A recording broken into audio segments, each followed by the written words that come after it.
নমস্কাৰ, মই অন্তৰীক্ষ গগৈ।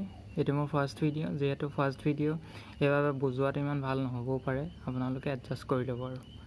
আৰু আমি প্ৰথম ভিডিঅ'টোৱে আৰম্ভ কৰোঁ Cidora SL5 v2.1 HD কেনেকৈ এছেম্বল কৰে। আচলতে এইটো এটা ফ্লাইটৰ ফ্ৰেম, আৰু ইয়াতে কৈ থওঁ এই ভিডিঅ'টো বিগিনাৰৰ কাৰণে, যি অলৰেডি এটা ফ্ৰেম এছেম্বল কৰিছে তেওঁলোকৰ কাৰণে নহয়।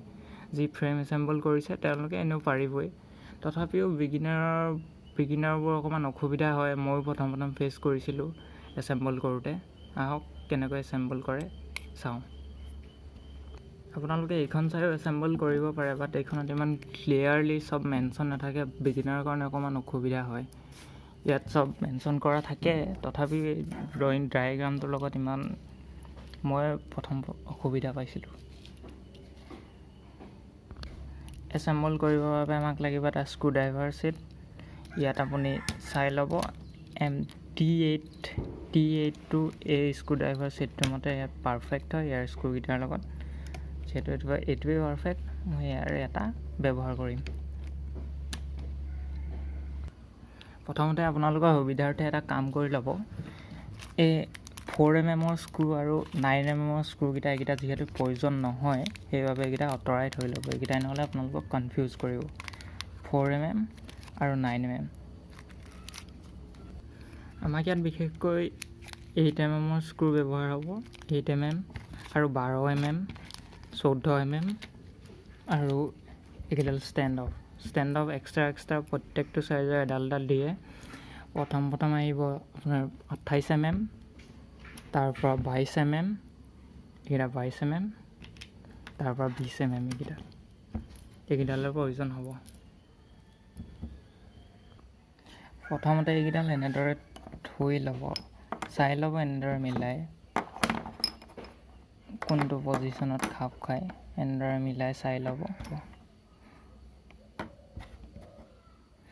এনেদৰে এই প্লেটখন ইয়াৰ ওপৰত আহিব। এই প্লেটখন এইফালেও লগাব পাৰে, এইফালেও লগাব পাৰে, আপোনালোকৰ ইচ্ছা। বাট মই এইফালে ইউজ কৰিছোঁ। প্ৰথমতে আপুনি ইয়াত এতিয়া 12mm স্ক্ৰু ইউজ কৰিব লাগিব। এনেদৰে প্ৰথমতে এটা লগাই ল'ব। আপোনালোকে এইটো স্ক্ৰু 12mm স্ক্ৰু ইয়াত ইউজ কৰিব লাগিব। ফাৰ্ষ্টতে আপোনালোকে এনেদৰে 12mm স্ক্ৰুকেইটা ইয়াত লগাই ল'ব, তেতিয়া সুবিধা হ'ব। এনেদৰে লগাই ল'ব 12mm। ইয়াৰ ওপৰতে প্লেটখন লগাই ল'লে ভাল, কিন্তু মই পাছত ইউজ কৰিম এখন প্লেট। প্ৰথম এনেদৰে গোটেইকেইটা আৰ্মছ লগাই লৈছোঁ। 12mm স্ক্ৰু চাই লওক, এনেদৰে লগাই ল'ব। প্ৰথম নুসুমাবও পাৰে, এনেদৰে নুসুমালে পকাই সোমোৱাব। এনেদৰে বেছি জোৰত নুসুমাব। এনেদৰে স্ক্ৰুকেইটা লগোৱা হৈ গ'ল। এবাৰ চাই ল'ব, চব প্ৰপাৰ চাইজৰ স্ক্ৰু ইউজ কৰিব, নহ'লে অলপ প্ৰব্লেম হ'ব। এতিয়া প্লেটখনৰ কাৰণে প্লেটখন লগাম। এতিয়া প্লেটখন এনেদৰে লগাই, এনেদৰে উভতাই, এনেদৰে গোটেইকেইটা ভালকৈ টাইট কৰি ল'ব। তাৰপিছত চাই ল'ব যাতে এনেকৈ লৰি নাথাকে আৰ্মছবোৰ। লৰি থাকিলে আপোনাৰ পাছত সমস্যাৰ সৃষ্টি হ'ব। এনেদৰে গোটেইকেইটা টাইট কৰি চাই ল'ব। এতিয়া ইয়াৰ পিছত আপুনি লগাব পাৰে এইকেইটা স্ক্ৰু, য'ত ষ্টেক মাউণ্ট কৰে। ইয়াত ফ্লাইট কণ্ট্ৰলাৰ আৰু ESC মাউণ্ট কৰা হয়। এইকেইটা স্ক্ৰুত আপোনালোকে এইকেইটাও লগাব পাৰে, বা ষ্টেণ্ড অফ ইউজ কৰিবলৈ লগাবলৈ যিকেইটা স্ক্ৰু লগায় সেইকেইটাও ইউজ কৰিব পাৰে। ষ্টেণ্ড অফৰ কাৰণে আমাৰ ইয়াত হ'ব। ইয়াত ষ্টেণ্ড অফকেইটাৰ পৰাই আৰম্ভ কৰোঁ। ষ্টেক লগোৱা স্ক্ৰুকেইটাই ইউজ কৰি ল'ব, তেতিয়া এইকেইটা ইমান লৰি নাথাকে। ষ্টেকৰ কাৰণে এইকেইটা স্ক্ৰু, কিন্তু যিহেতু ইয়াত পকাব লাগিব, ডাইৰেক্ট নাযায়, এনেকুৱাতে পাৱাৰ স্ক্ৰুড্ৰাইভাৰ এটা প্ৰয়োজন হয়। মই এইকেইটা লগাই আকৌ ৰিজিউম কৰি আছোঁ। ষ্টেক লগোৱা গোটেইকেইটা স্ক্ৰু টাইট কৰা হৈ গ'ল। গোটেইকেইটা ভালদৰে টাইট কৰিব।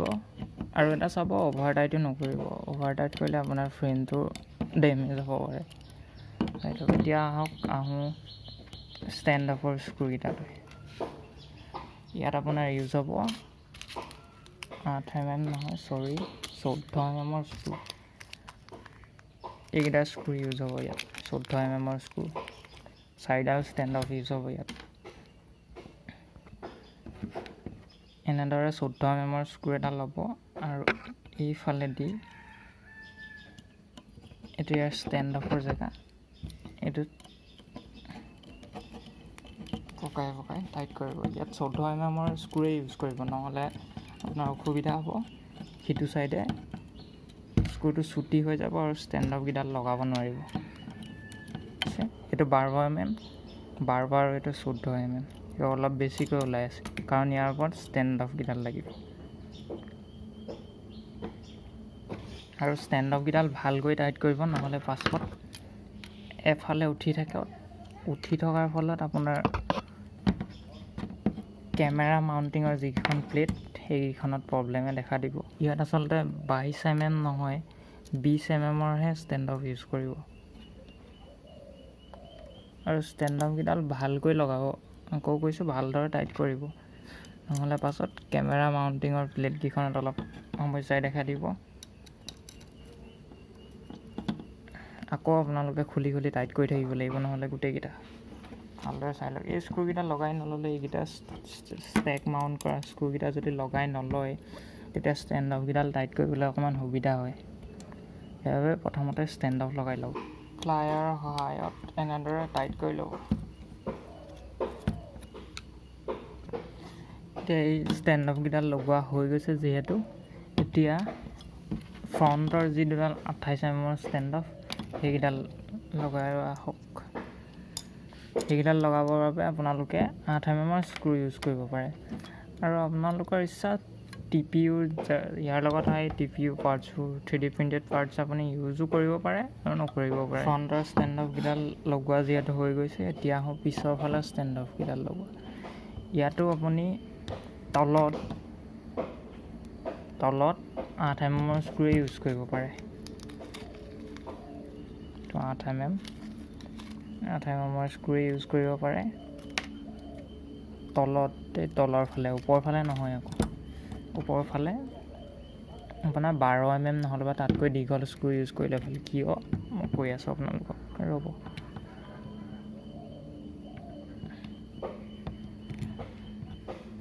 পিছৰ ফালে যিহেতু আপুনি ইউজ কৰিব লাগিব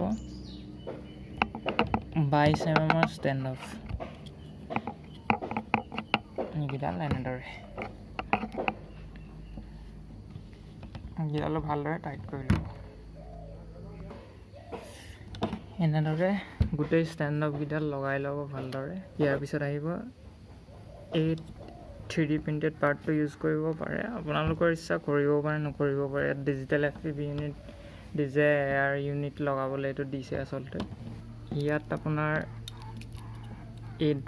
এইকেইটা হ'ল হৈছে 30x30 আচলতে 30 আপোনাৰ ষ্টেক মাউণ্ট কৰিব পাৰে এই ভিতৰৰ এইকেইটা হৈছে 20 mm হ'ব 20 mmৰ কাৰণে আৰু ইয়াতো দিয়া হৈছে 30 এইকেইটা এইটো 30x30 এইটো 20x20 এইকেইডাল এনেদৰে লগাব ইয়াৰ পিছত আহিব এইকেইটা এই ইউনিটটোত আপুনি এণ্টেনাও লগাব পাৰে এণ্টেনাৰ লগতে ৰিচিভাৰ এণ্টেনাও আৰু ইয়াৰ এণ্টেনাও ইউজ কৰিব পাৰে প্ৰথম এক্সটেণ্ডাৰকেইডাল এনেদৰে সোমোৱাই ল'ব ইয়াত এক্সটেণ্ডাৰকেইটা এনেদৰে সোমোৱাই ল'ব আপুনি এইটো ইউজ কৰিব পাৰে আৰু এটা ইয়াৰ লগত দিছে দেখাইছোঁ এইটো ইউজ কৰিব পাৰে ইয়াত আচলতে দুডাল এণ্টেনা ইউজ কৰিব পাৰিব আপুনি দুডাল যদি থাকে ইয়াত আপোনাৰ এডালৰ কাৰণে এনেদৰে এই চাইডটো ডাউনটো তললৈ হ'ব যদি এনেকৈ লগাই কিন্তু উভতা হৈ যাব, এনেদৰে ইউজ কৰিব। ইয়াৰ পাছত এইটো এনেদৰে ইয়াত ফুট কৰি দিব, বছ হৈ গ'ল আপোনাৰ এইটো। তাৰপিছত আহিব কেমেৰাৰ প্লেটকেইখন লগোৱা, এনেদৰে এইখন দি ল'ব ইয়াত।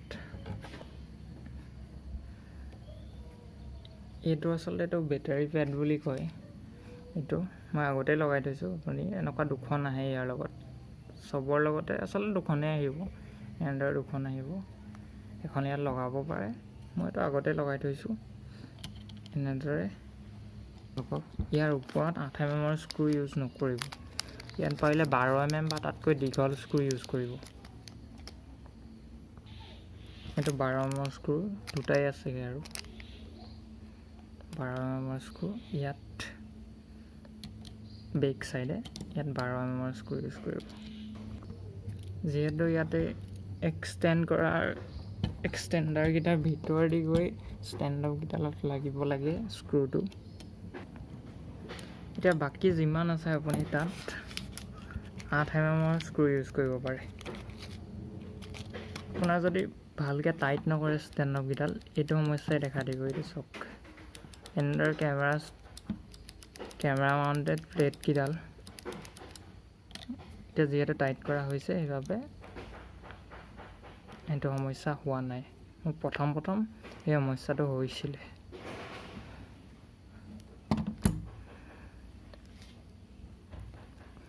যিহেতু গোটেইকেইটা লগোৱা হৈ গৈছে, ভালদৰে চাই ল'ব যাতে চব স্ক্ৰু প্ৰপাৰলি টাইট হৈছে, নহ'লে পাছত আপোনাৰ সমস্যাই দেখা দিব। আৰু এই TPU-কেইটা এইটো মটৰৰ কাৰণে তলত ষ্টেণ্ডৰে কাম কৰে। আচলতে এনেকৈ ইউজ কৰিব পাৰে, নকৰিব পাৰে। এইকেইটা পাছত মটৰ লগালে আপুনি মটৰৰ কাৰণে ইউজ কৰিব পাৰিব। এইকেইটা মটৰ লগোৱাৰ পাছত ইয়াৰ তলেদি ইয়াত 8 mm স্ক্ৰু ইউজ হ'ব, সেইবাবে 8 mm স্ক্ৰুকেইটা প্ৰথমতে আঁতৰাই ৰাখিছিলোঁ, যিহেতু এতিয়া ইয়াত প্ৰয়োজন নাই। এইকেইডাল আপোনাৰ ইয়াত আহিব।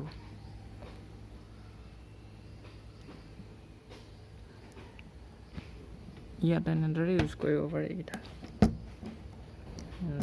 ইউজ কৰিব পাৰে ইয়াত। আৰু ইয়াৰ লগতে কিছুমান আহে, আৰু এইকেইটা আচলতে আপোনাৰ আৰ্মকেইটাৰ তলত ইউজ হয়। এইবোৰ যিমান ইউজ নকৰে সিমান ভাল, আপোনাৰ ফ্লাইট টাইমটো বাঢ়িব, ওজনটো কমি থাকিব ফ্ৰেমটোৰ। এনেদৰে ইয়াত ইউজ কৰিব পাৰে। এইকেইটা ইয়াত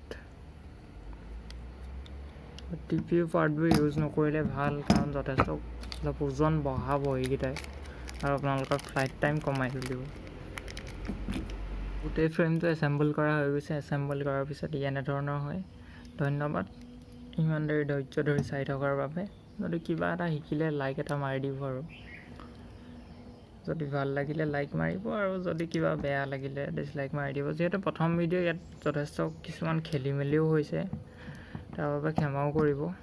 আৰু ভৱিষ্যতেও ইয়াত এনেধৰণৰ ভিডিঅ' আহি থাকিব, FPV ড্ৰোনৰ ওপৰত, আৰু টেকনিকেল ভিডিঅ' আহি থাকিব বিভিন্ন ধৰণৰ। মোৰ যিমান এক্সপিৰিয়েঞ্চ হৈছে আজিলৈকে সকলো আপোনালোকৰ লগত শ্বেয়াৰ কৰিম। আৰু ইয়াৰ ৰিলেটেড যদি কিবা অসুবিধা পায় তেন্তে মোৰ ইনষ্টাগ্ৰামতো মেছেজ কৰিব পাৰে, আৰু ইয়াতো কমেণ্ট এটা দি দিব। সেই কমেণ্টটোক মই ৰিপ্লাই কৰিম। ধন্যবাদ।